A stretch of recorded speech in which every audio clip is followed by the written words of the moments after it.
શેતાને જો આપણો આનંદ છીનવી લીધો છે, આપણી શાંતિ છીનવી લીધી છે, પ્રાર્થનાનો સમય, આરાધનાનો સમય, શાંત મનનનો સમય જો છીનવી લીધો છે, આપણી સેવા, માન સન્માન, આશીર્વાદો જો છીનવી લીધા છે, આપણે ઘણી બધી વખત વિચાર કરીએ છીએ મારું બધું ખોવાઈ ગયું, મારું લૂંટાઈ ગયું, મારો એવો સમય આવી ગયો નોકરીમાં કે હવે હું પ્રાર્થના નથી કરી શકતો, ન દેવળમાં જઈ શકતો, નથી આરાધના કરી શકતો. પણ આપણે વિશ્વાસ છે કે ઈશ્વર આપણને પુનઃસ્થાપિત કરનાર ઈશ્વર છે. ઈશ્વર આપણને પાછું વાળી આપનાર ઈશ્વર છે.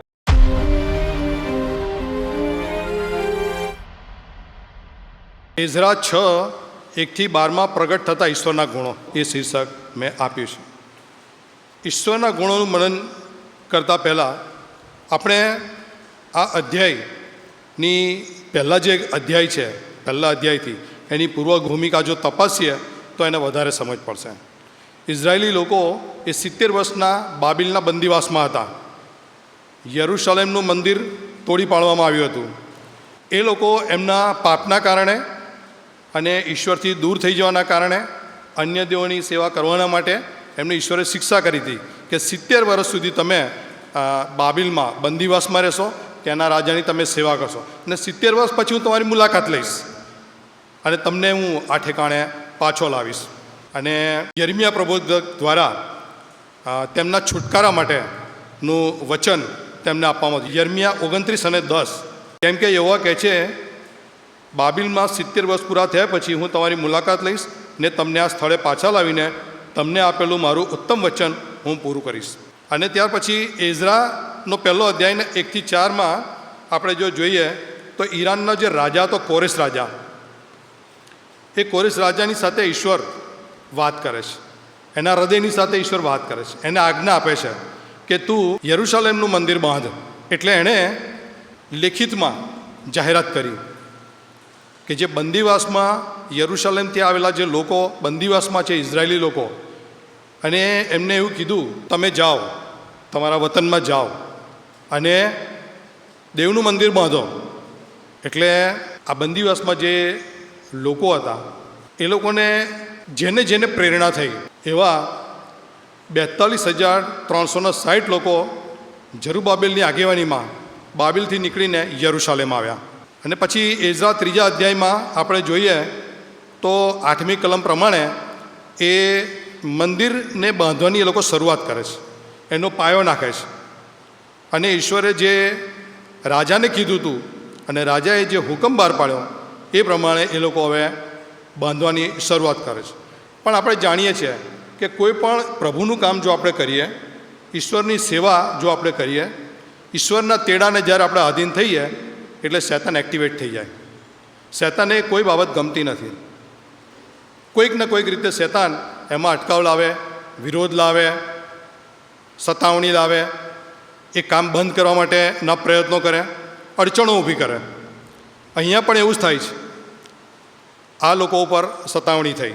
ઇઝરાનો 4થો અધ્યાય અને 4-6 જો તમે વાંચો તો એ મંદિર બાંધવા સામે વિરોધ ઊભો થયો. દેશના લોકો આવ્યા અને બાંધકામ આડે આવીને યહૂદિયાના લોકોને હેરાન કર્યા. તેઓનો ઈરાદો નિષ્ફળ કરવા માટે ઈરાનના રાજા કોરેશની કારકિર્દી પર્યંત તથા ઈરાનના રાજા દારિયાવેશના રાજ્ય સુધી તેઓએ પૈસા આપીને તેઓની વિરુદ્ધ ભાડૂતી માણસો રાખ્યા. એ લોકોને હેરાન કર્યા, એ લોકોની વિરુદ્ધ ભાડૂતી માણસો રાખ્યા, કાઉન્સિલર્સ રાખ્યા, વકીલો રાખ્યા.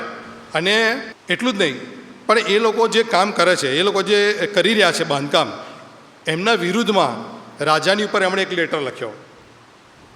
અને એ લેટરમાં એ લોકોએ એવું લખ્યું, 4થો અધ્યાય 12-16 કલમમાં એવું લખ્યું છે કે આપને વિદિત થાય કે જે યહૂદીઓ આપણી પાસેથી છૂટીને અમારી પાસે યરૂશલેમ આવ્યા છે તેઓ તો બંડખોર ને બેવફા નગર બાંધે છે.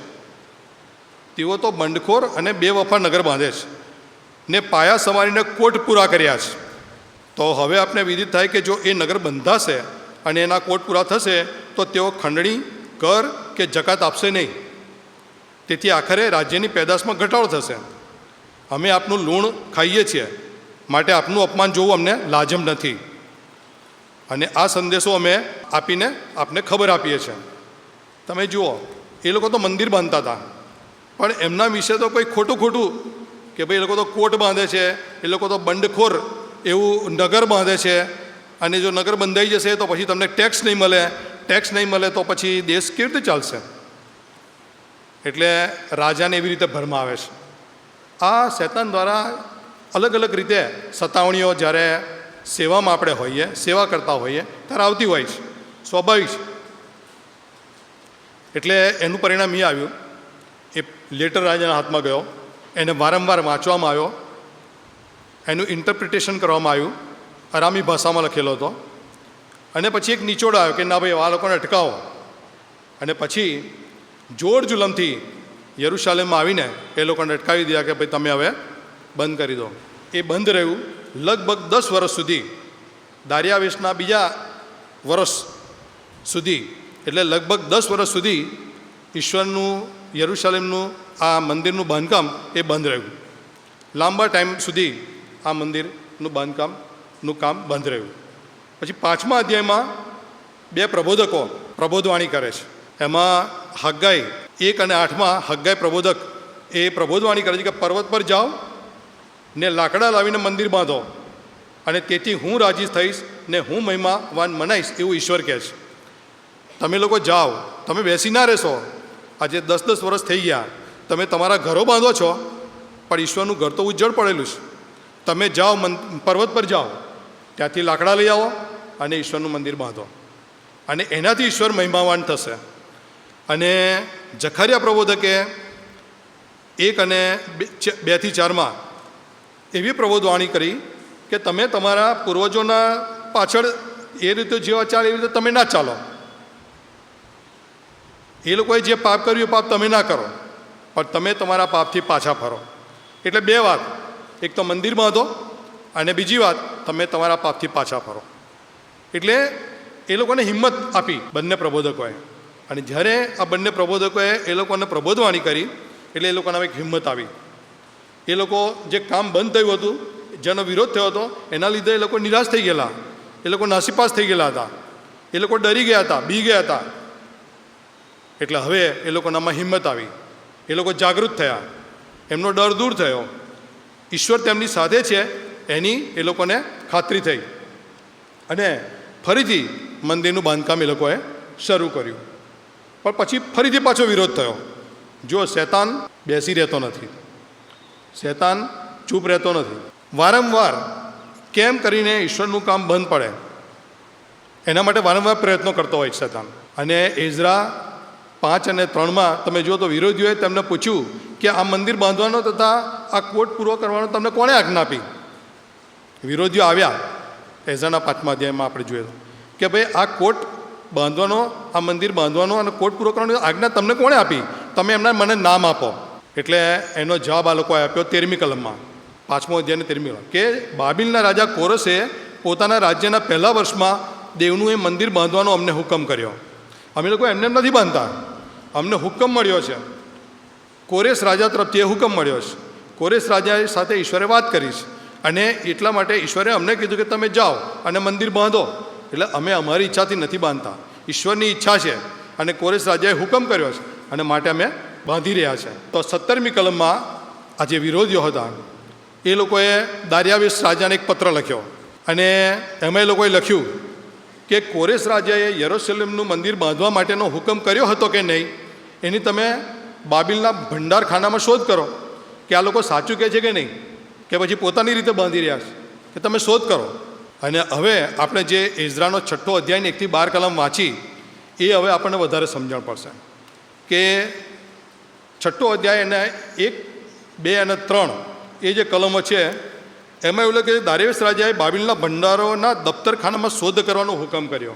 ત્યારે માદાઈ પ્રાંતના એક બાતાનાના મહેલમાંથી એક લેખ મળી આવ્યો. એટલે આ બતાવે છે ઈશ્વર વિશ્વાસુ છે. ઈશ્વર વચન આપીને વચન ભૂલી જતા નથી. ઈશ્વરે કોરેશ રાજાને કીધું તું મંદિર બાંધ. કોરેશ રાજાએ આ લોકોને છૂટા કર્યા કે તમે જેને મંદિર બાંધો. એણે હુકમ કર્યો. એ હુકમ વર્ષો પછી મળી આવ્યો, એની શોધ કરવામાં આવી. ઘણા બધા ઉદાહરણો બાઇબલમાં મળે છે કે ઈશ્વરે વચન આપ્યું હોય અને વચનને પૂર્ણ કર્યું હોય. ઈશ્વરે વિશ્વાસુ છે, ઈશ્વર પોતાના વચન પ્રત્યે વિશ્વાસુ છે, વચનને ભૂલતા નથી અને વચનના પાળનાર છે. આ પહેલો ગુણ આપણને અહીં આગળ જોવા મળે છે. ઇબ્રાહીમને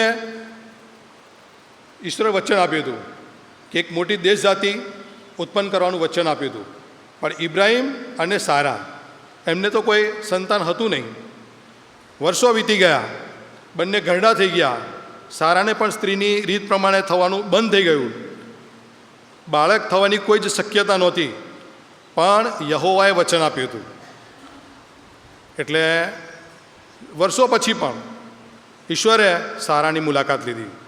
સારાને ગર્ભ રહ્યો અને વૃદ્ધાવસ્થામાં એને પુત્રનો જન્મ થયો. એનું નામ એણે ઈશાક રાખ્યું. એટલે ઈશ્વર આપેલું વચન ભૂલતા નથી, વચનના પાળનાર છે. ભલે વર્ષો થઈ જાય પણ એ વચન ઈશ્વર પાળે છે. ઈશ્વરે ઇઝરાયેલીઓને મિસરની ગુલામીથી બહાર લાવવાનું પણ વચન આપેલું અને કનાન દેશમાં એમને લઈ જશે એવું વચન આપેલું. ઉત્પત્તિ 15:13-14 અને નિર્ગમન 6:6-8 એ બતાવવામાં આવ્યું છે. અને લાંબા વર્ષો પછી 430 વર્ષની ગુલામી પછી એ ઇઝરાયેલી લોકોને મિસરમાંથી મૂસા દ્વારા બહાર કાઢવામાં આવે છે. ઈશ્વર એમનું વચન પૂરું કરે છે અને કનાન દેશમાં એમને લઈ જાય છે યહોશુઆના માર્ગદર્શનમાં. એ વચન પણ ઈશ્વર પૂરું કરે છે. ઈસુ ખ્રિસ્તના જન્મ વિશે પણ વચન આપવામાં આવ્યું હતું. ઈસુ ખ્રિસ્તના જન્મના આશરે 700 વર્ષ પહેલાં યશાયા પ્રબોધકે કીધું હતું, યશાયા 7 અને 14, કે જુઓ કુમારી ગર્ભવતી થઈને પુત્ર જણશે અને તેનું નામ તે ઇમાનુએલ પાડશે.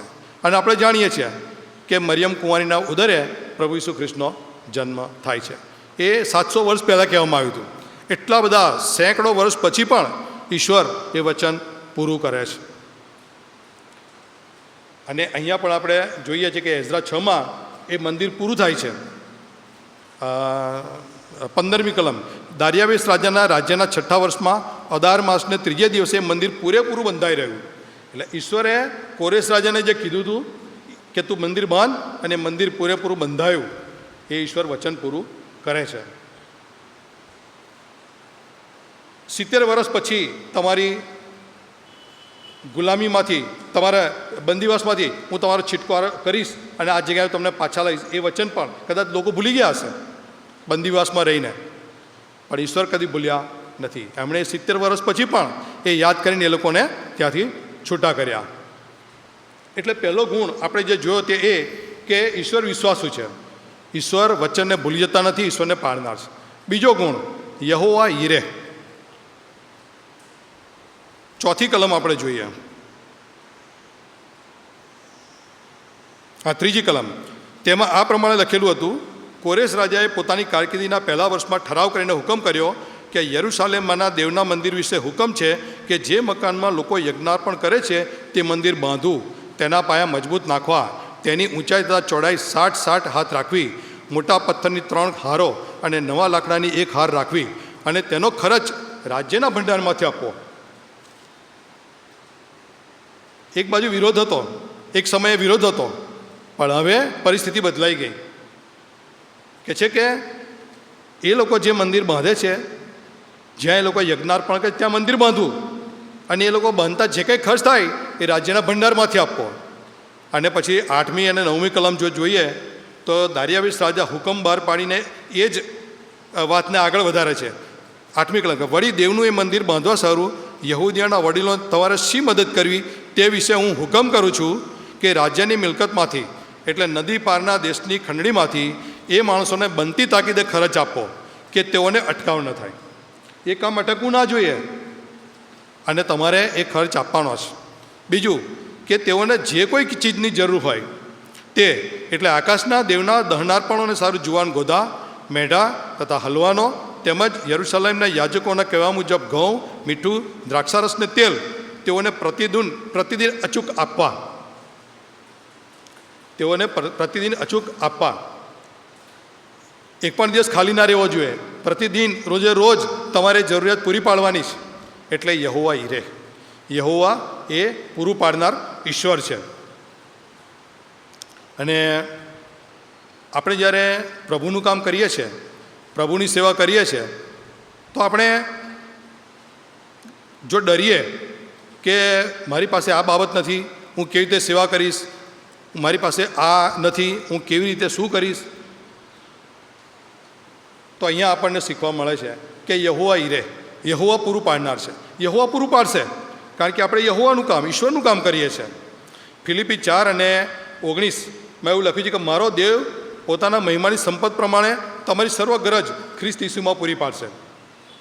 એટલે તમે સેવા કરો. પાઉલ સેવા કરતો હતો, એને તેડું મળ્યું, તેડુંને એણે સ્વીકાર કર્યો, એ તેડું એણે સ્વીકારી લીધું. એની પાસે કોઈ એવો પૈસાદાર વ્યક્તિ નહોતો, પણ જ્યારે તેડું મળ્યું એણે સ્વીકાર્યું, અને સ્વીકાર્યું પછી તમે જાણો છો કે એને એવા મિત્રો ઈશ્વરે પૂરા પાડ્યા કે જે એની જરૂરિયાત પૂરી પાડતી હોય, મંડળીઓ એને એની નાણાકીય જરૂરિયાતો પૂરી પાડતી હોય, એને ઘરની વ્યવસ્થા પૂરી પાડવામાં આવી, એને સુવાર્તા પ્રચાર કરવા જવા માટેની બધી વ્યવસ્થા પૂરી પાડવામાં આવી. આ બધી બાબતો એ બતાવે છે કે ઈશ્વરે પૂરું પાડનાર ઈશ્વર છે. અને ફરીથી આપણે ઇબ્રાહીમનું ઉદાહરણ જોઈએ. ઉત્પત્તિ 22:12-14 લાંબા વર્ષો પછી ઇબ્રાહીમને પુત્રનો આશીર્વાદ, ઈસાકનો આશીર્વાદ મળ્યો, અને ઈશ્વરે એને આશીર્વાદ આપ્યો. અને પછી ઈશ્વરે એને એવું કીધું કે તારા પુત્રનું તું દહનાર્પણ કર, એનું તું બલિદાન આપ.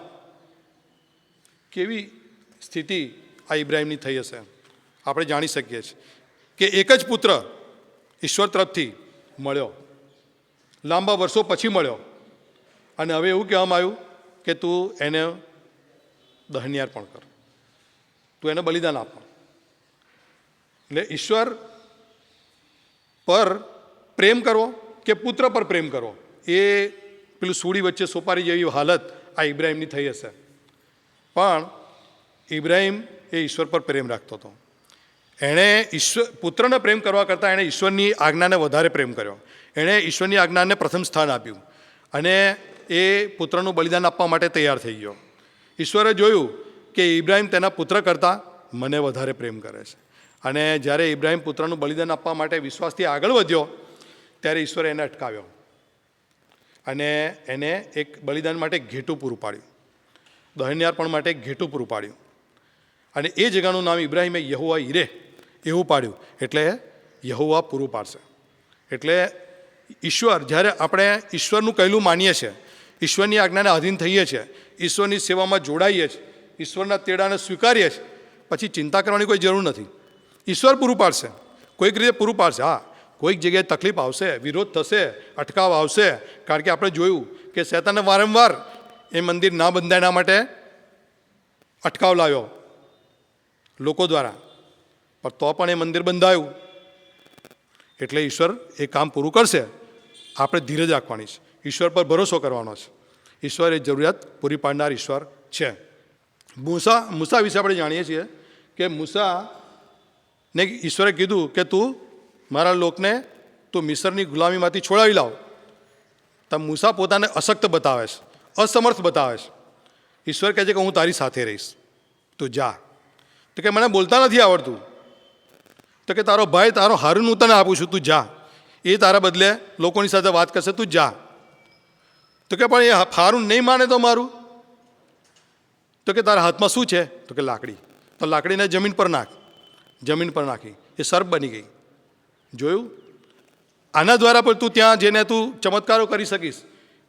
એટલે ઈશ્વર પૂરું પાડનાર ઈશ્વર છે. આપણે અસમર્થ છીએ, આપણને બોલતા નથી આવડતું, આપણી પાસે નાણાં નથી, સાધનો નથી, એવા કોઈ સ્ત્રોત નથી. કોઈ નહીં સાંભળે તો હું સેવા તો કરું, પણ એ સેવાનું શું ફળ મળશે? એ બધી ચિંતા કરવાની જરૂર નથી. ઈશ્વર પૂરું પાડનાર યહોવા ઈરે, અને ઈશ્વર પૂરું પાડશે. અને ઇઝરાયેલીઓને એ ત્યાંથી કેટલો બધો વિરોધ ફારૂન રાજાનો થયો, અને એ બધા વિરોધની વચ્ચે એમાંથી ઈશ્વરે મદદ કરી અને ત્યાંથી બહાર કાઢી લાવ્યો. યહોવા એ ઈશ્વર એ પૂરું પાડનાર ઈશ્વર છે. ત્રીજી બાબત, ઈશ્વર પુનઃસ્થાપિત કરનાર ઈશ્વર છે, પાછું વાળી આપનાર ઈશ્વર છે. 5મી કલમમાં એવું લખ્યું છે, વળી દેવના મંદિરના સોના રૂપાના જે પાત્રો નબુકદનેસ્સાર યરૂશાલેમના મંદિરમાંથી કાઢીને બાબિલ લઈ ગયો, તે યરૂશાલેમમાંના મંદિરમાં તેમને પોતપોતાની જગ્યાએ પાછા મૂક્યા. આ હુકમ કોરેશ રાજાએ કર્યો, અને દારિયાવેશ રાજાએ એને ટેકો આપ્યો. જે સોના રૂપાના પાત્રો નબુકદનેસ્સાર લઈ ગયો, એને કોરેશ રાજા પાછા આપે છે. જે બતાવે છે કે ઈશ્વર આપણું ગુમાવેલું પાછું વાળી આપે છે. ઈશ્વર આપણને પુનઃસ્થાપિત કરે છે. દુશ્મને જે છીનવી લીધું તે ઈશ્વરે કોરેશ રાજા દ્વારા પાછું આપ્યું. એવી જ રીતે શેતાને જો આપણો આનંદ છીનવી લીધો છે, આપણી શાંતિ છીનવી લીધી છે, પ્રાર્થનાનો સમય, આરાધનાનો સમય, શાંત મનનનો સમય જો છીનવી લીધો છે, આપણી સેવા, માન સન્માન, આશીર્વાદો જો છીનવી લીધા છે, તો આપણે ઈશ્વર પર ભરોસો રાખીએ. ઈશ્વર આપણને પુનઃસ્થાપિત કરનાર ઈશ્વર છે. ઈશ્વર આપણને પાછું વાળી આપનાર ઈશ્વર છે. આપણે ઘણી બધી વખત વિચાર કરીએ છીએ કે મારું બધું ખોવાઈ ગયું, મારું લૂંટાઈ ગયું, મારો એવો સમય આવી ગયો નોકરીમાં કે હવે હું પ્રાર્થના નથી કરી શકતો, નથી હું મનન શાંત કરી શકતો, નથી દેવળમાં જઈ શકતો, નથી આરાધના કરી શકતો. પણ આપણે વિશ્વાસ છે કે ઈશ્વર પુનઃસ્થાપિત કરનાર ઈશ્વર છે. એક સમય હતો જ્યારે હું નોકરી કરતો હતો, ઘણી બધી વખત એવું બાબત આવે કે રવિવારના દિવસે મારી ડ્યુટી આવી જાય. અને ઘણા બધા તમારામાંથી પણ જેઓ મારી સાથે જેઓ જોબ કરતા હતા એ બધાને મને ખબર છે કે રવિવારના દિવસે ડ્યુટી આવે, અમે પછી એકબીજાને કહીએ, બીજા સ્ટાફને, અમારા ઇન્ચાર્જે ભલે અમારી ડ્યુટી લખી દીધી હોય, અમારા ઇન્ચાર્જને અમારા અધીન થવું એ અમારી ફરજ હતી, પણ પછી અમે રિક્વેસ્ટ કરીએ કે ભાઈ અમારે ચર્ચમાં જવું છે, તમે અમારી નોકરી કરી લેશો? ઓકે, તમે જાઓ. અને પછી અમને આવવા મળતું હતું. એટલે આરાધનાનો સમય, પ્રાર્થનાનો સમય જો શેતાન છીનવી લેવાનો પ્રયત્ન કરતો હોય ને તો ગભરાશો નહીં. એ ઈશ્વર આપણને મદદ કરશે, ઈશ્વર આપણને પુનઃસ્થાપિત કરશે, ઈશ્વર પાછું વાળી આપશે, સમય આપણને આપશે અને આપણે ઈશ્વરની સેવા કરી શકીશું. યોએલ 1 અધ્યાય અને 2 અને 4 કલમ જો તમે વાંચો, એમાં એવું લખ્યું છે કે હે વૃદ્ધ પુરુષો, આ સાંભળો, દેશના સર્વ રહેવાસીઓ તમે કાન દો. આ તમારા વખતમાં બન્યું છે કે તમારા પૂર્વજોના વખતમાં. તમારા છોકરાને એ કઈ સંભળાવો, તમારા છોકરા તેઓના છોકરાને, ને તેઓના છોકરા તેઓની પછીની પેઢીને તે કઈ સંભળાવે. શું કઈ સંભળાવે? કે જીવડાઓએ રહેવા દીધેલું તીડો ખાઈ ગયા, તીડોએ રહેવા દીધેલું કાતરાઓ ખાઈ ગયા, અને કાતરાઓએ રહેવા દીધેલું ઈયળો ખાઈ ગઈ. આ કેવી શિક્ષા આવી પડી કે જીવડાઓએ રહેવા દીધેલું, એમના ખેતરોમાં જે પાક થયો, આખા વર્ષ દરમિયાન એનું જે ઉપજ હોય, બરાબર, એને કહે છે કે જીવડાઓએ ખાધું એમાંથી, અને જે રહ્યું તે કે જે તીડો ખાઈ ગયા. હવે તીડોએ ખાધીને પછી જે રહ્યું તે કે જે કાતરાઓ ખાઈ ગયા, અને કાતરાઓએ ખાધા પછી જે રહ્યું તે કે જે ઈયળો ખાઈ ગઈ. તમે બીજો અધ્યાયની 21મી કલમ વાંચો, યોએલ 2 અને 21, કે હે દેશ બીમાં ખુશી થા ને આનંદ કર, કેમ કે યહોવાએ મહાન કાર્યો કર્યા છે. અને ત્યાર પછી 25મી કલમ તમે વાંચો, યોએલ 2 અને 25, કે તીડો, કાતરાઓ, ઈયળો તથા જીવડાઓની મોટી ફોજ જે મેં મારા તરફથી તમારામાં મોકલી હતી, તે જે વર્ષોનો પાક ખાઈ ગયા છે તેનો બદલો હું તમને વાળી આપીશ. ઈશ્વર બદલો વાળી આપનાર ઈશ્વર છે, પાછું વાળી આપનાર ઈશ્વર છે. નબુકદનેસ્સાર બધું લૂંટીને જતો રહ્યો, પણ ઈશ્વરે કોરેશ રાજા દ્વારા પાછું અપાવ્યું.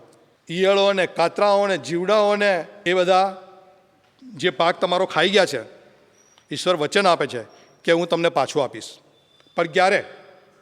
12મી કલમ જો તમે વાંચો, બીજો અધ્યાય અને તેની 12મી કલમ, અત્યારે તમે તમારા ખરા અંતઃકરણથી તથા ઉપવાસ, રુદન અને વિલાપ સહિત મારી પાસે પાછા આવો.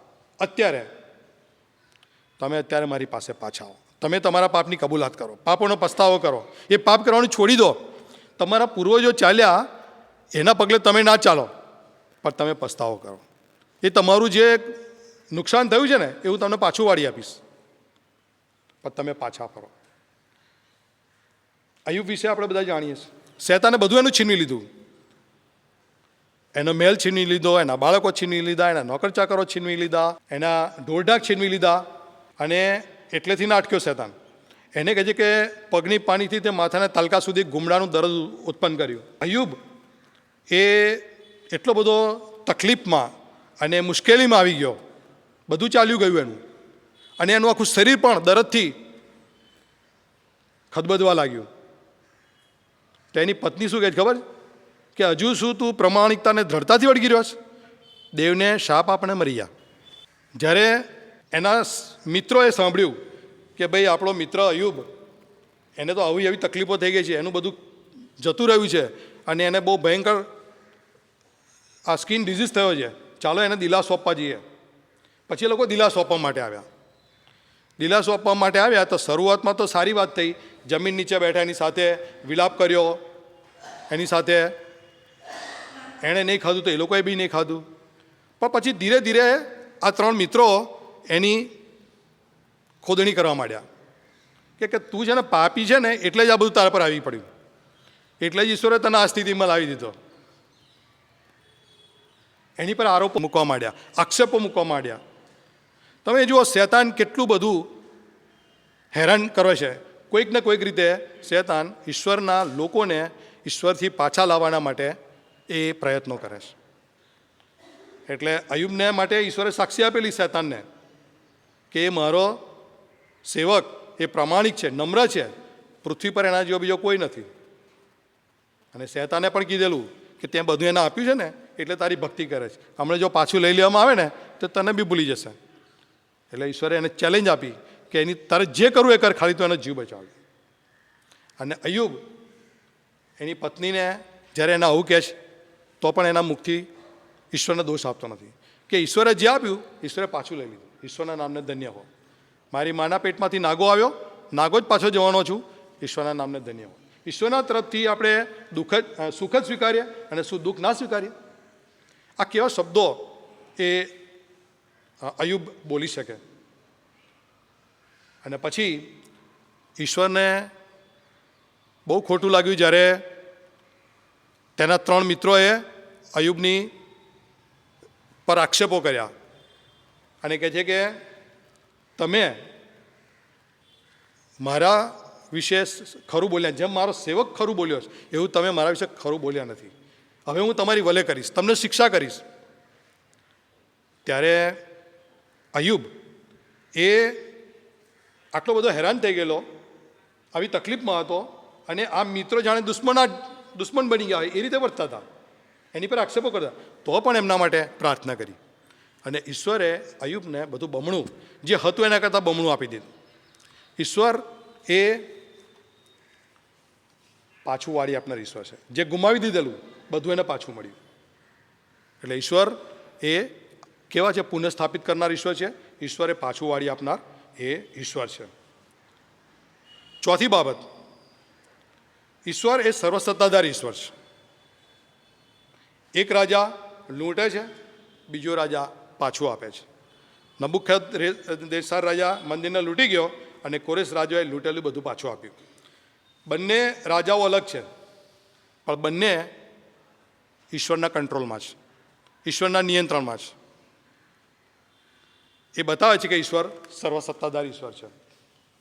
એમની પાસે, રાજાઓ પાસે સત્તા છે, રાજાઓ ધારે તે કરી શકે એમના દેશમાં, પણ એમની ઉપર પણ ઈશ્વર છે. ઈશ્વર સર્વસત્તાધાર ઈશ્વર છે. નીતિવચન 21:1 લખ્યું છે કે પાણીના પ્રવાહ જેવું રાજાનું મન યહોવાના હાથમાં છે, તે જ્યાં ચાહે ત્યાં તેને વાળે છે. પાણીનો પ્રવાહ ને જેવી રીતે વાળવામાં આવે એવી રીતે વળી જાય. એવી રીતે જો દેશનો રાજા ગમે એટલો કડક હોય, ગમે એટલો ઈશ્વરના સેવકોની વિરુદ્ધમાં જનારો હોય, શેતાન ગમે એટલું એના દ્વારા કામ કરતો હોય, પણ એ ઈશ્વરના હાથમાં છે. ઈશ્વર એને જેમ વાળશે એમ એ વળશે. દાનિયેલ 2:21 લખ્યું છે કે તે સમયોને તથા ઋતુઓને બદલી નાખે છે, તે રાજાઓને પદભ્રષ્ટ કરે છે ને રાજાઓને ગાદીએ બેસાડે છે, તે જ્ઞાનીઓને જ્ઞાન તથા બુદ્ધિમાનોને અક્કલ આપે છે. આ ઈશ્વર છે. ઈશ્વર સત્તાધારી, સર્વસત્તાધારી ઈશ્વર છે. પાંચમો જે ગુણ છે જે આપણને જોવા મળે કે ઈશ્વર સર્વશક્તિમાન છે. ઈશ્વર સર્વશક્તિમાન. 6ઠ્ઠી અને 7મી કલમ આપણે જોઈએ કે નદી પારના સુબા તાતનાએ, સથાર બોઝનાએ તથા નદીની પેલી પારના તમારા સગાથી સફારસા ખા યેયોએ ત્યાંથી દૂર રહેવું. દેવના એ મંદિરના કામને તમારે છેડવું નહીં. એ લોકો વિરોધ કરવા માટે આવેલા હતા, આપણે પહેલાં જોયું એ પ્રમાણે. એ વિરોધીઓને કીધું કે તમારે એને છેડવાનું નથી, તમારે એનાથી દૂર રહેવાનું છે. એટલે એ આપણને બતાવે છે કે ઈશ્વર એ સર્વશક્તિમાન છે. વિરોધીઓને પણ ચૂપ કરનાર ઈશ્વર છે. વિરોધ હોય, પણ એ વિરોધથી ઈશ્વરની જે યોજના છે એ અટકતી નથી. વિરોધીઓએ કામ અટકાવ્યું, પાછલા અધ્યાયોમાં જોયું, પણ વર્ષો પછી એ જ રાજ્યમાં જૂનો હુકમ મળી આવ્યો અને એ કામ ફરી શરૂ થયું. ફરીથી પાછો વિરોધ થયો, પણ તો પણ એ કામ પૂરું થયું, આખું મંદિર પૂરેપૂરું બંધાવ્યું. એવું આપણું 15મી કલમમાં આપણે જોયું.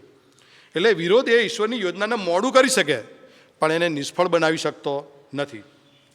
ને આપણે જોઈએ છીએ કે મંદિર બાંધવા માટે વર્ષો પહેલાં ઈશ્વરની યોજના કોરેશ રાજા દ્વારા હતી, તે ઈશ્વર પૂરી કરે છે.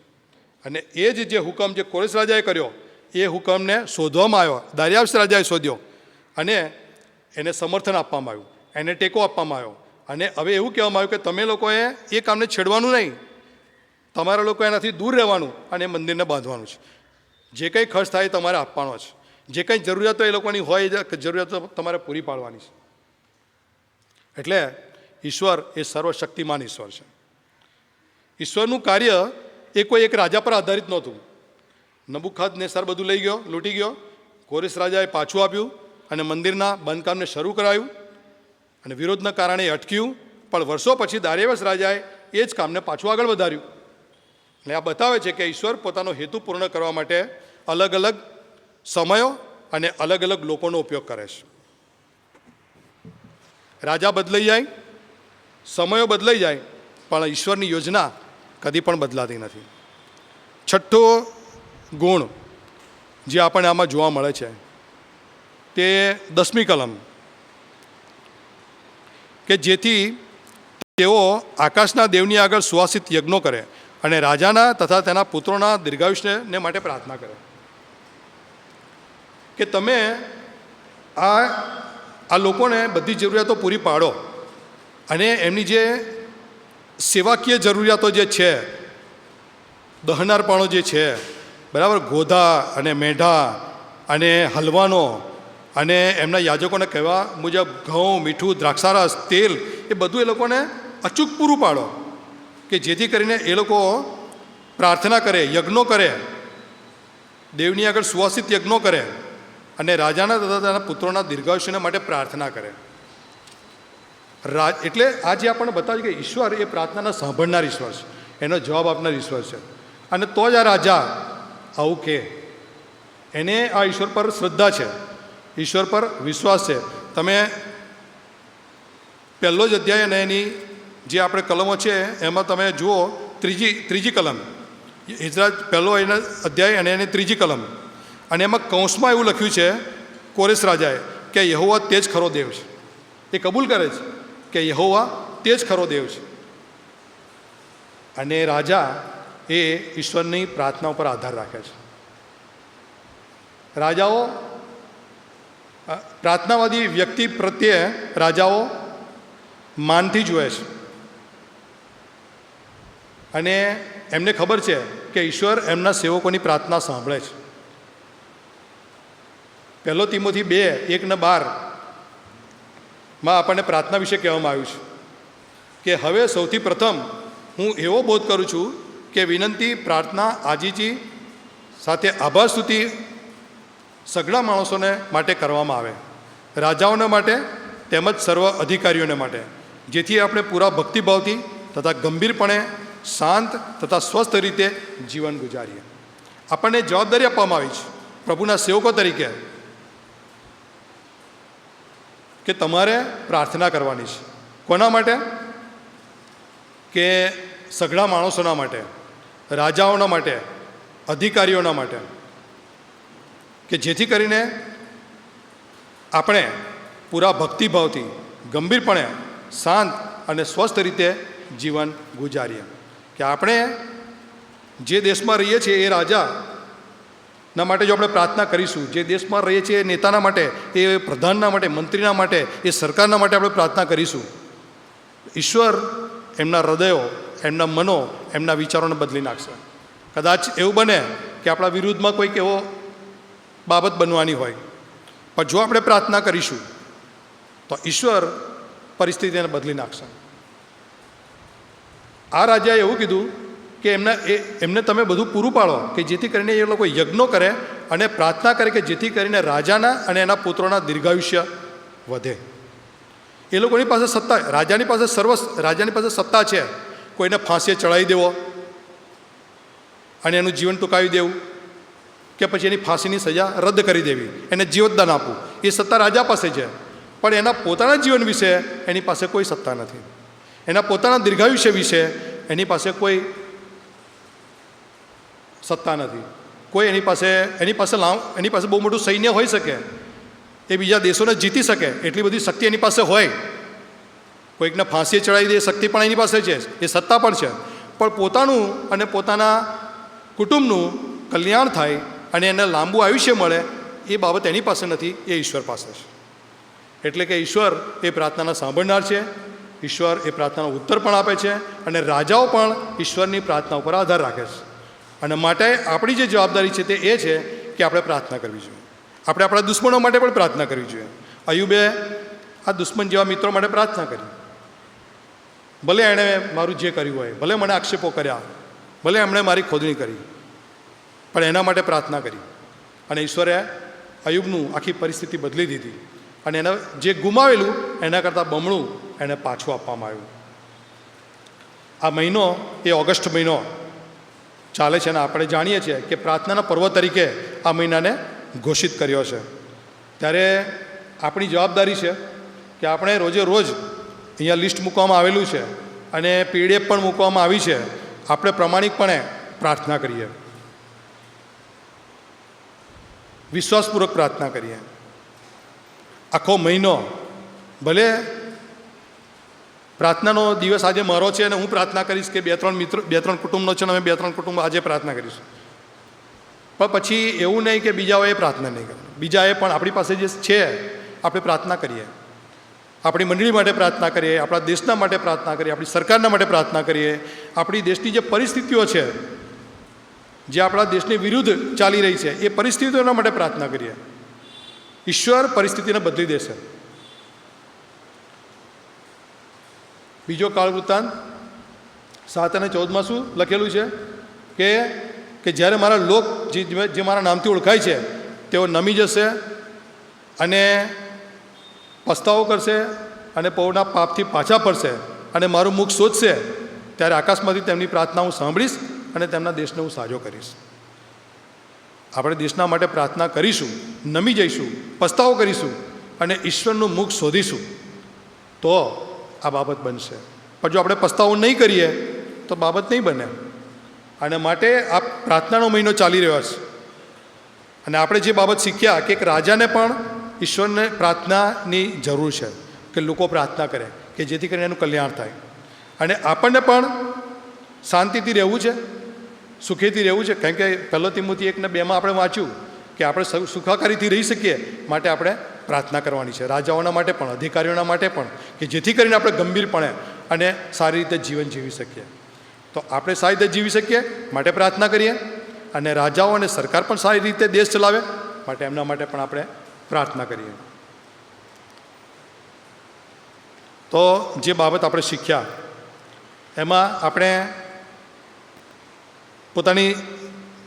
પોતાના જીવન વિશે વિચારીએ કે મને જો કોઈ સેવા સોંપવામાં આવી છે, હું જો ઈશ્વરનું કામ કોઈક રીતે કરું છું,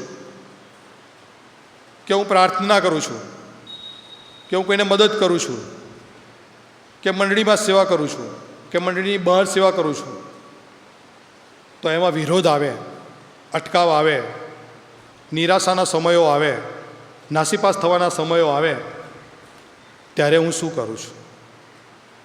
મારો ભરોસો કોના પર છે? શું હું ઈશ્વર પર ભરોસો કરું છું? ઈશ્વર પૂરું પાડનાર છે, ઈશ્વર સર્વશક્તિમાન છે, ઈશ્વર સર્વસત્તાધારી છે, વિશ્વાસુ છે. અને એક વિશ્વાસી તરીકે ઈશ્વરના કામમાં વિરોધ થાય, રૂકાવટ આવે તો પણ વિશ્વાસમાં દ્રઢ રહેવું અને વચનમાં અડગ રહીને ઈશ્વરે સોંપેલું કાર્ય વફાદારીથી આપણે કરતા રહેવું. અને આ વચન દ્વારા પ્રભુ આપણે દરેકને આશીર્વાદ આપે. આવો આપણે પ્રાર્થના કરીએ. અમારા સર્વશક્તિમાન જીવતા પ્રભુ, તમારા વચનો અમે જે શીખ્યા અને એમાં તમે કોરેશ રાજાને જે આજ્ઞા આપી એ આજ્ઞા પ્રમાણે એણે જે હુકમ કર્યો અને એ હુકમ ભલે ખોવાઈ ગયો, કોઈને ખબર નહોતી ક્યાં હતો, પણ જ્યારે એની શોધ કરવામાં આવી ત્યારે એક બાતાનાના મહેલમાંથી એ મળી આવ્યો. અને એ વર્ષો પછી જ્યારે મળ્યો ત્યારે દારિયાવેશ રાજાને પણ તમે એવી પ્રેરણા આપી કે એણે એનો અમલ કર્યો. પ્રભુ, તમે બહુ અદ્ભુત રીતે કાર્ય કરી રહ્યા છો. અમે તમારો આભાર માનીએ છીએ. અને તમે અમને જે સેવા સોંપી છે, તમે અમને જે કામ સોંપ્યું છે, એ કામ અમે તમારી પર ભરોસો રાખીને કરીએ. જેમ એ મંદિર બાંધવા માટે અટકાવ થયો, નાસીપાસ કરવામાં આવ્યા, નિરાશ કરવામાં આવ્યા, વારંવાર એનો વિરોધ થયો, છતાં પણ તમે તમારા લોકો દ્વારા એ મંદિરને પૂરું કરાવડાવ્યું. એ રાજાઓ દ્વારા તમે એમને સહાય પૂરી પાડી અને એ તમારા જે ગુણો અમે શીખી શક્યા એના માટે તમારો આભાર માની છે. અને ગુણો પર અમે વિશ્વાસ કરીએ, તમારી પર અમે ભરોસો રાખીએ, કારણ કે તમે અમારું પૂરું પાડનાર ઈશ્વર છો. તમે સર્વશક્તિમાન ઈશ્વર છો. તમે વિશ્વાસુ ઈશ્વર છો. તમે યહોવા ઈરે છો. અને તમારી પર આધાર રાખીને અમે સેવા કરીએ કે જેથી કરીને એ સેવા ફળ લાવનાર બને, એ સેવા પૂરી થઈ શકે. માટે પ્રભુ, તમે અમારી સહાય કરો એવી અમારી પ્રાર્થના છે. પ્રાર્થના પ્રભુ ઈસુના નામમાં સાંભળો, માન્ય કરો બાપ. આમેન.